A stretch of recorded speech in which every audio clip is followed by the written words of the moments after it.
پراپیگنڈے والے لوگوں کے ساتھ ان کے ساتھ تو بحث کا کوئی فائدہ نہیں ہوتا. جو بندہ اس چیز کا میلاد کا منکر ہے تو میں اس کے بارے میں تو کوئی اچھی رائے نہیں رکھتا.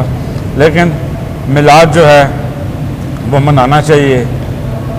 آپ کے گھر میں کوئی بچہ پیدا ہوتا ہے تو آپ اس کی برتھ ڈے کرتے ہیں, اس کی سالگرہ مناتے ہیں, اس دن کو آپ خوشی سے خرچ اخراجات کرتے ہیں. تو یہ جو دن ہے اس میں نبی کریم صلی اللہ علیہ وآلہ وسلم اس جہان کے اگلے جہان کے والی اور سردار اس دنیا پہ تشریف لائے ہیں. تو ہمیں یہ دن بہت خوشی سے منانا چاہیے. اس میں لنگر کا اہتمام کرنا چاہیے. دوسرے لوگوں کے ساتھ حسن اخلاق کے جو ہے وہ زیادہ سے زیادہ اس میں پیش آنا چاہیے.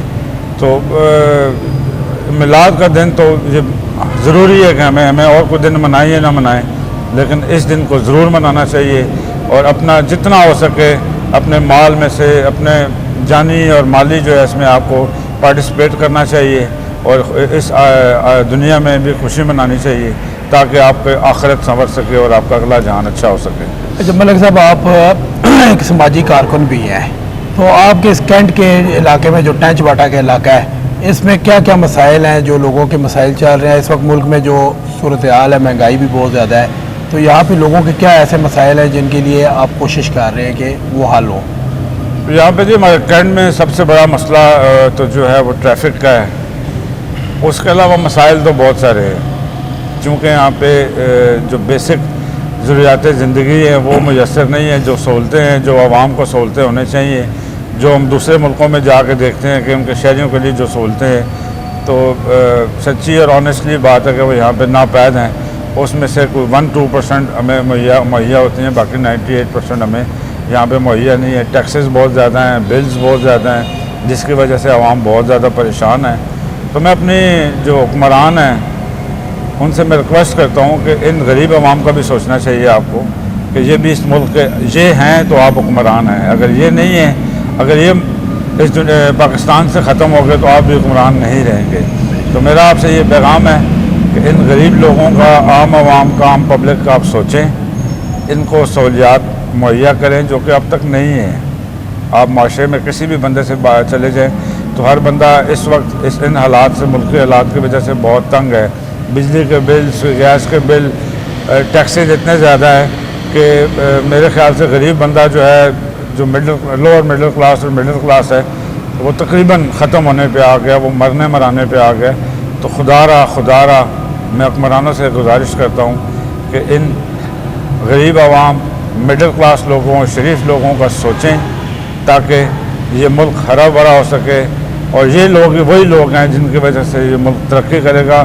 اگر ان کو آپ سہولیات دیں گے, ان کے آپ جو ہے ضروریات کا خیال رکھیں گے, تو یہی لوگ آپ کے ملک کو ترقی کریں گے. اور وہ دن دور نہیں جب ان لوگوں کی محنت کی وجہ سے یہ ملک انشاءاللہ بہت زیادہ ترقی کرے گا اور بہترین اکانومی میں آئے گا. اس کے بغیر یہ ناممکن ہے. اگر ان لوگوں کا خیال نہیں رکھیں گے تو میرا نہیں خیال کہ یہ ملک ترقی کر سکتا ہے. اچھا ملک صاحب, سماجی کارکن ہونے کے ساتھ ساتھ آپ ایک شاہین پیس فورس ایک تنظیم ہے, اس کے پریزیڈنٹ بھی ہیں.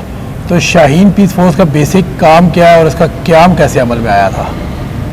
شاہین پیس فورس بیسیکلی نوجوانوں کی اصلاح کے لیے اداروں میں پیدا ہونے والی دوری جو یہاں پہ عام عوام میں, مطلب چونکہ پولیس کے ساتھ اور لا انفورسمنٹ ایجنسیز اس کے ساتھ گیپ آ گیا تھا عوام کا, اس گیپ کو پر کرنے کے لیے اور نوجوانوں کے اصلاح کے لیے انہیں ایک مثبت کام میں لگانے کے لیے یہ تنظیم کا قیام لایا تھا. کیونکہ اس وقت یہ جب 2008-9 میں اس تنظیم کا جو ہے قیام آیا تھا تو اس وقت تھوڑا دہشت گردی کا زیادہ اس میں دورہ تھا.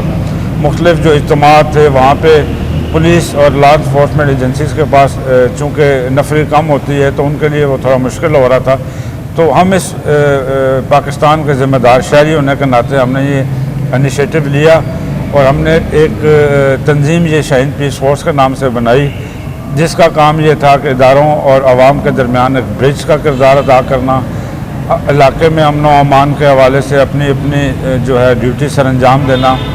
اس کے علاوہ جتنے بھی مسالک کے لوگ ہیں ان میں بامی, ہمانگی اور اس جو فرقہ وارانہ جو نفرت ہوتی ہے اس کو ختم کرنے میں یہ کردار ادا کرتی ہے. اور جہاں جہاں پہ بھی ہمیں لا انفورسمنٹ ایجنسیز کو ہماری ضرورت ہوتی ہے تو ہمارے تقریباً راولپنڈی میں تقریباً 700 سے زیادہ ہمارے والنٹیئرز ہیں جو مختلف طبقۂ فکر سے تعلق رکھتے ہیں، مختلف شعبوں سے تعلق رکھتے ہیں، جس میں مختلف مسالک سے مختلف مذاہب سے تعلق رکھتے ہیں، جس میں مسلم، ہندو، سکھ، عیسائی، شیعہ، سنی، اہل حدیث، بریلوی، دیوبندی، ہر قسم کا بندہ ہمارے پاس ہماری اس تنظیم میں شامل ہے، اور یہ ایک ہم آہنگی، بھائی چارے اور محبت کی اعلیٰ مثال پہ قائم ایک شاہین پیس فورس ایک تنظیم ہے۔